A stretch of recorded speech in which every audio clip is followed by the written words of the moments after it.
Sveiki, gerbėmieji. Važiuoju iš praeitą savaitę iš pratybų, kaip briokšt, sugedo mašina.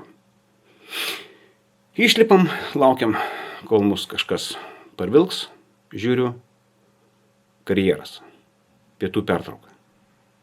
Galvoju, nieko savo karjeras ir pietų pertrauka. Čia kaip valgykloje parašyti, uždaryta pietų pertraukai. Ir nei vieno žmogaus. Šiaip įdomu. Anekdotas. Kadangi ką tik buvo reportažas apie skulptūrų kapines Klaipėdos, tai susitinka du draugai. Vienas muzikantas, kitas kapinių sargas. Ir tai sako, kaip muzikinė veikla? Sako, nelabai žinok.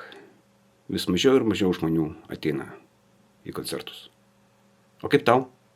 Sako, man puikiai. Sako, žmonės miršta tam, kad pakliūtų pas mane. Tai yra į kapines. Labai populiari vieta. Čia toks biškiai.